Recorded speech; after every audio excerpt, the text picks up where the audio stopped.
Ya, assalamualaikum warahmatullahi wabarakatuh. Para pecinta horor Nusantara, kembali lagi bersama Suci Rahmat Channel. Dan terima kasih sudah mengklik channel ini. Dan tidak bosan-bosannya saya untuk mengingatkan kalian semua untuk klik tombol subscribe dan like komennya, serta share kawan-kawan.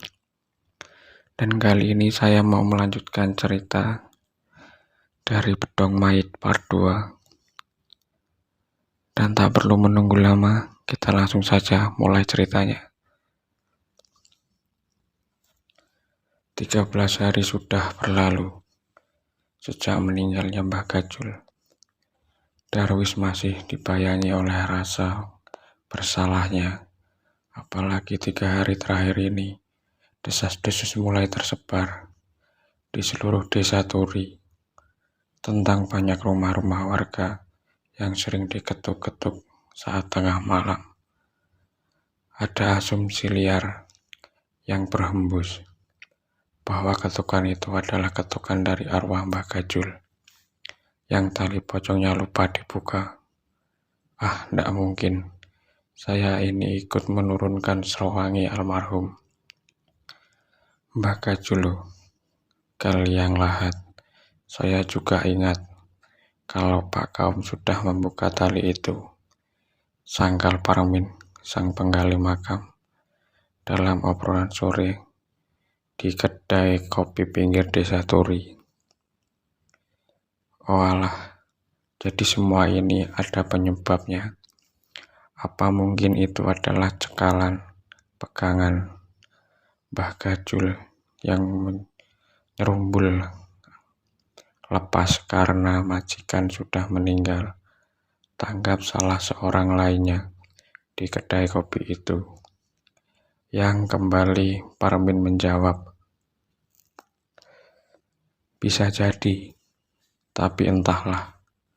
Harusnya Mbah Jayus, Mbah Roso, sama Mbah Mangun tahu maksud dari semua ini, jawab Parmin yang segera dipotong oleh Bu Yati, sang pemilik kedai.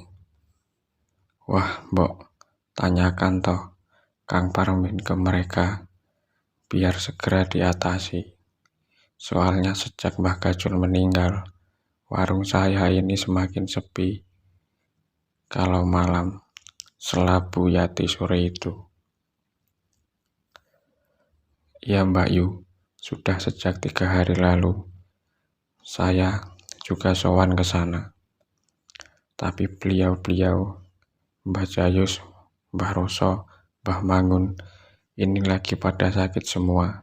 Ndak bisa ditemui. Agak aneh juga.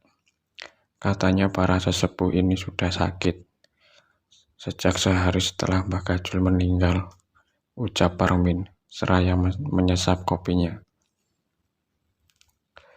Kembali ke rumah mendiang Mbah Gajul, tampak sebuah pembicaraan singkat antara Darwis dan ayahnya, yang sore itu hendak pulang lagi keluar kota.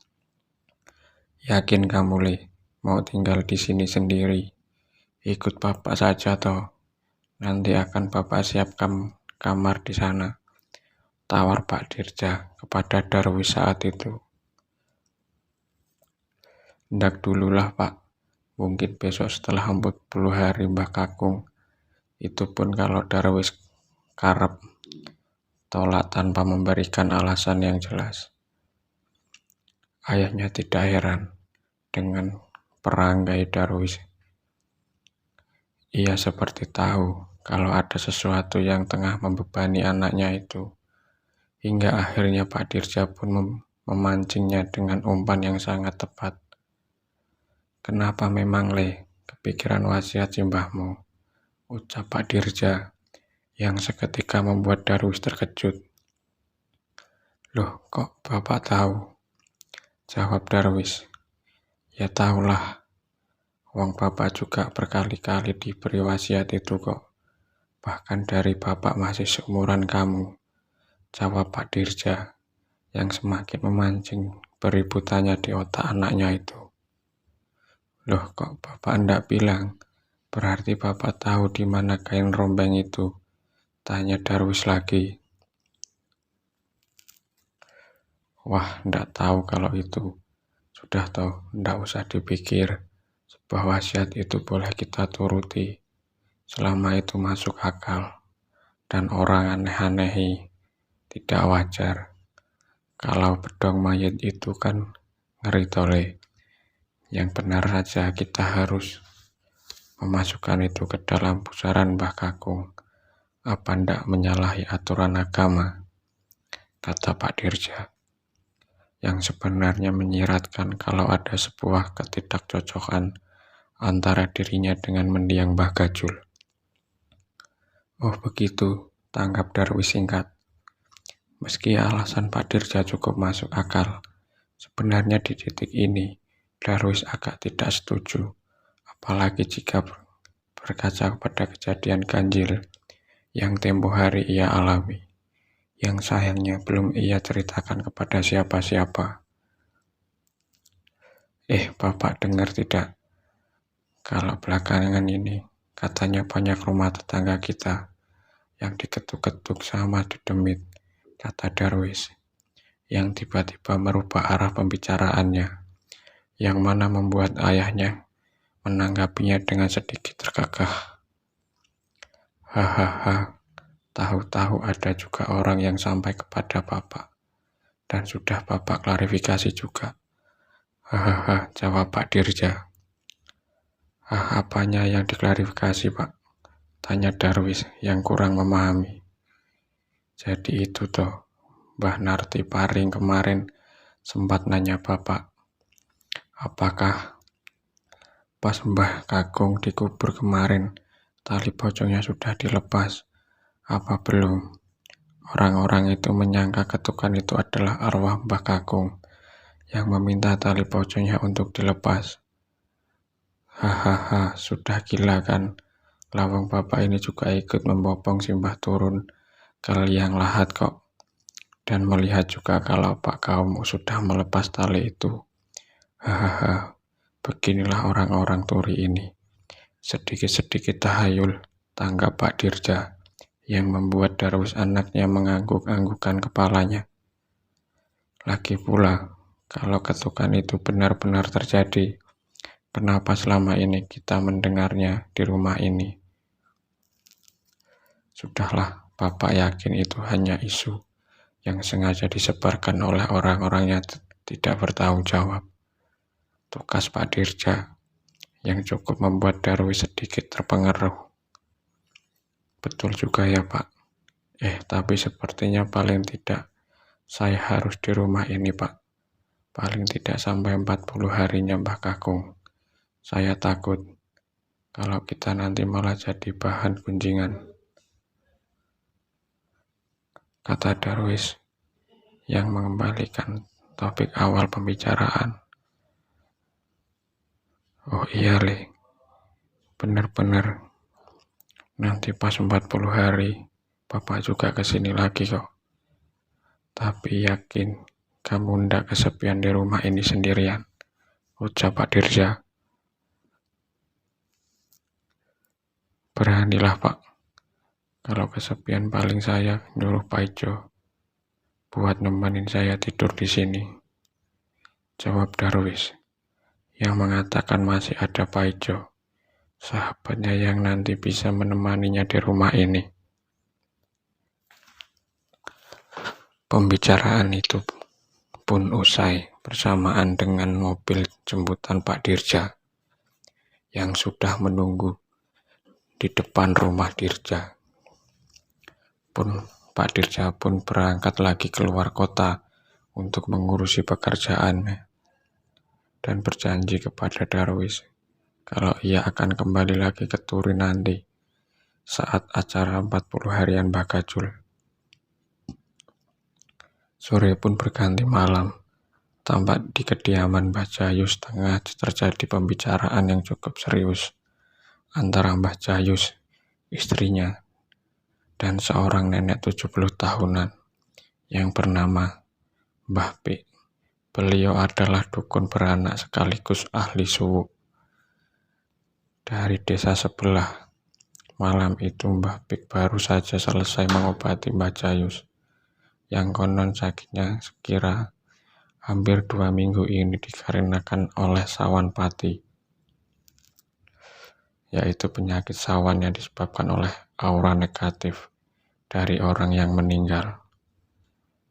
Gesang meninggal Nyembah Gajul membuat saya menginjakkan kaki lagi di desa Turi ini. Setelah sekian puluh tahun, kata Mbah Pik, yang kurang lebih menjelaskan bahwa setelah meninggalnya Mbah Gajul, mulai sekarang sepertinya ialah yang menggantikan tugasnya sebagai tukang suwu di desa tetangganya ini. Benar Mbak Yu, sepertinya panjenengan bakalan banyak dimintai tolong sama orang sini. Tanggap Mbah Suri, istri Mbah Jayus. Semoga saja saya selalu diberi kesehatan di usia tua ini. Sambut Mbah Pik yang lama kemudian ditimbah oleh Mbah Jayus, yang mengatakan masih ada 2 orang temannya yang sepertinya butuh pertolongan Mbah Pik. Mbak Yu, sampean harus ke rumah Roso dan Mangun. Sepertinya mereka juga mengalami hal yang sama seperti saya. Salah Mbah Jayus, yang saat itu mengatakan bahwa 2 temannya yaitu Mbah Roso dan Mbah Mangun, juga tengah ambruk dalam waktu yang sama seperti dirinya, yaitu sejak sehari setelah Mbah Gajul meninggal. Oh iya ya, Kang, habis ini saya ke sana. Memang begitulah resikonya Kang, kalau seorang kuncen atau tetua meninggal. Yang sedih itu bukan hanya manusia hidup, para lelembut dan jiwa pepunden atau leluhur desa ini juga ikut merasakan susahnya, sehingga tulahnya menyebar kemana-mana, ucap Mbah Pik yang ditimbali oleh istri Mbah Jayus, yang tiba-tiba bercerita tentang rumor-rumor rumah-rumah warga di desa Turi ini yang pintunya sering mendapatkan ketukan kala tengah malam. Apa benar begitu, Buni? Tanggap Mbah Jayus. Kalau menurut orang-orang sih begitu. Ini lagi rame banget dibicarakan loh. Jenengan kan ndak tahu, wong sudah hampir 2 minggu ini jenengan ndak keluar dari rumah, tanggap Mbah Suri. Tapi apa rumah kita juga ikut diketuk, kata Mbah Jayus lagi kepada istrinya. Ndak sih, kalau setahu saya ndak pernah dengar juga, jawab Mbah Suri yang ditanggapi oleh Mbah Jayus dengan meminta pendapat Mbah Pik. Jika semisal rumor ketukan itu memang benar, apakah ada hubungannya dengan kematian Mbah Gajul? Wah, kalau itu saya tidak tahu juga Kang. Pastikan dulu saja kebenarannya, ucap Mbah Pik, yang terlihat tidak ingin berbicara lebih jauh tentang rumor ketukan itu. Ya sudah Kang, saya pamit dulu. Sekalian pergi ke tempat Kang Roso sama Kang Mangun, mumpung belum terlalu malam, pamit Mbah Pik, yang sekaligus menyudahi obrolan itu. Menit pun berganti jam, hingga tak terasa kala itu sudah menjelang tengah malam, bersamaan dengan gerimis kecil yang tampak mulai turun membasahi desa Turi. Sunyi, sepinya desa itu tampak sudah bertahan dari habis isya sampai sekarang. Apalagi kalau bukan karena ketukan-ketukan itu, yang sepertinya membuat sebagian besar warga 1 atau 2 pekan terakhir ini tak berani keluar rumah setelah petang menjelang. Kembali lagi ke kediaman Mbah Jayus. Malam ini adalah malam di mana akhirnya Mbah Jayus bisa tertidur dengan nyenyak. Tak seperti kemarin saat belum mendapat suwu dari Mbah Pik, yang mana hampir seminggu lebih Mbah Jayus selalu terbangun oleh perutnya yang tiba-tiba mual dan kepalanya tiba-tiba pening. Mbah Suri juga kurang lebih merasakan hal yang sama. Ia malam ini akhirnya bisa tertidur dengan tenang, karena tak lagi harus terbangunkan oleh Mbak Jayus yang meminta sesuatu saat tengah malam. Tapi di tengah lelapnya malam itu, di antara suara rintik hujan yang menimpa genting rumah mereka, terselip ketukan-ketukan di jendela kamarnya. Tok, tok, tok, tok, tok, tok, tok, tok, tok. Suara ketukan dari luar jendela yang terdengar beberapa kali hingga akhirnya membangunkan Mbak Suri. Istri Mbak Jayus itu pun terbangun, dan dengan mata yang saat itu masih separuh terpejam, ia merasa tak begitu yakin dengan suara yang membangunkannya itu. Sejenak pandangan mengarah ke arah jendela. Tapi karena memang tidak ada apa-apa, ia pun kembali hendak melanjutkan tidurnya. Engahnya, sembari membalikkan tubuhnya untuk mendapatkan posisi ternyaman. Namun belum sampai ia kembali memejamkan matanya, sayup-sayup ia mendengar sesuatu. Alis Mbah Suri seketika mengkeret untuk mencermati hingga ketukannya pun mendadak sirna berganti dengan matanya yang kini terbelalak setelah menyadari suara semula seperti dari kejauhan itu seakan semakin mendekat ke arah rumahnya. Suara itu bukanlah ketukan, bahkan menurutnya lebih ganjil dari itu, karena secara sekilas suara itu mirip dengan suara tahlil La ilaha illallah, yang mana jika boleh dicontohkan, suara itu seperti layaknya rombongan orang yang tengah menggotong keranda menuju pemakaman sambil bertahlil. Manusia gila mana yang memakamkan orang selarut ini, batin Mbah Suri saat itu. Mbah Suri memang bukanlah orang pemberani, tapi ia juga bukan tipe orang yang mudah untuk ditakut-takuti. Hal itu terbukti karena saat itu Mbah Suri justru berniat untuk memeriksa keanehan itu. Ia pun segera bangkit dan buru-buru keluar dari kamarnya, bersamaan dengan suara mirip rombongan pembawa jenazah itu, yang kian jelas terdengar. Mbah Suri bergegas ke ruang depan, mendekati jendela, dan menyingkap tirainya. Seukuran satu bola matanya dan benar tak sampai beberapa detik setelah itu terlihat rombongan ganjil yang berjalan melewati depan rumahnya. Dan bersamaan dengan itu, Mbah Suri juga segera menyadari bahwa kalimat yang diucapkan oleh rombongan iring-iringan pengantar jenazah itu bukanlah tahlil, melainkan ungkapan dalam sarapan kalimat bahasa Jawa yang berbunyi mulio, mulio, mulio. Begitulah sekira dalam pendengaran singkat Mbah Suri, yang makna kata mulio itu adalah bahasa Jawa, mempunyai arti pulanglah. Mbah Suri masih terpaku dari balik singkapan tirainya. Hingga akhirnya setelah rombongan jenazah itu sudah benar-benar lewat, semakin jauh dari rumahnya, barulah ia sadar dan langsung bergegas kembali ke kamarnya. Astagfirullah, astagfirullah, astagfirullah, ucapnya seraya berjalan masuk ke kamarnya. Mbah Suri pun panik, pun naik lagi ke tempat tidurnya, dengan ekspresinya takut yang berusaha ia sembunyikan. Namun saat ia mencoba untuk kembali merebah, tiba-tiba saja Mbah Jayus terbangun dan langsung berkata, "Siapa Buni?" tanya Mbah Jayus tiba-tiba.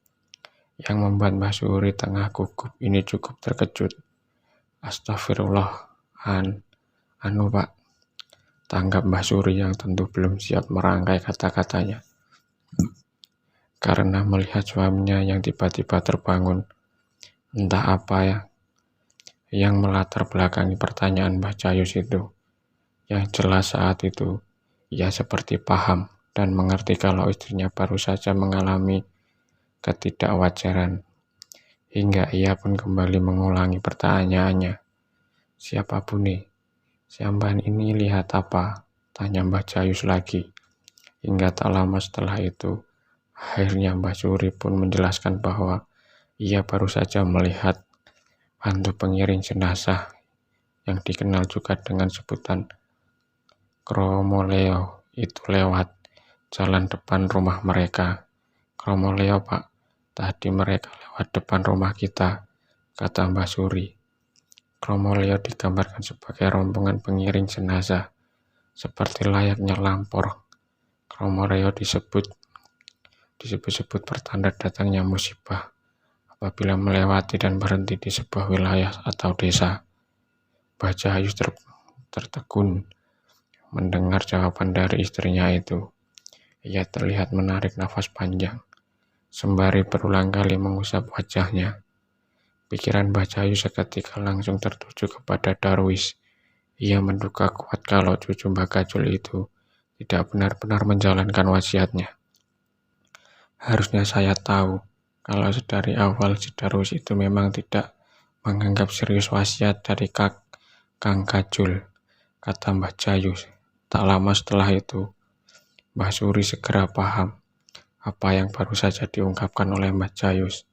Karena memang sudah sedari tempo lalu, ia juga sempat diberitahu oleh suaminya tentang wasiat dari Mbah Gajul kepada cucunya itu. Waduh, kok bisa-bisanya? Apa Darwis memang sengaja melakukannya? Tanggap Mbah Suri, yang kembali dijawab oleh Mbah Cahayu dengan cukup bijak. Entah sengaja atau tidak sengaja, yang jelas dia tidak tahu akibat yang akan ditanggung. Salah saya juga, kemarin tidak memberitahu resikonya.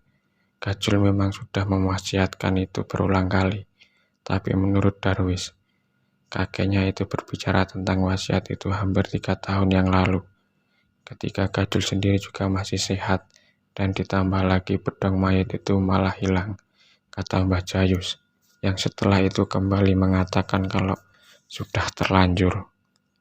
Sudah Bune, semua sudah terjadi. Sepertinya untuk beberapa hari ke depan, seluruh desa memang akan ikut menanggungnya. Besok saya akan berbicara dengan Darwis bersama Roso dan Mangun yang lebih paham tentang hal seperti ini daripada saya, tukas Mbah Cahayu. Walah Gusti Pangeran, ada-ada saja, ucap Mbah Suri, yang mana bersamaan dengan terdengarnya ketukan pintu di depan. Tok tok tok, tok tok tok. Duh, tanggap Mbah Cahayu dan Mbah Suri yang seketika terdiam dan saling menatap. Ketukan itu terdengar lembut, namun bertahan cukup lama. Tentu mereka berdua memilih untuk mengabaikannya, hingga akhirnya ketukan itu pun berhenti, bersamaan dengan suara gemuruh hujan yang tiba-tiba turun cukup deras. Oke teman-teman, cukup sampai di sini dulu untuk cerita part 2 dari bedong mayitnya. Dan kita bakal lanjut lagi untuk part 3-nya. Jangan lupa untuk like, komen, dan subscribe-nya teman-teman, dan juga tekan tombol loncengnya supaya tidak ketinggalan lagi cerita untuk part 3-nya. Oke, sampai di sini dulu teman-teman. Wassalamualaikum warahmatullahi wabarakatuh.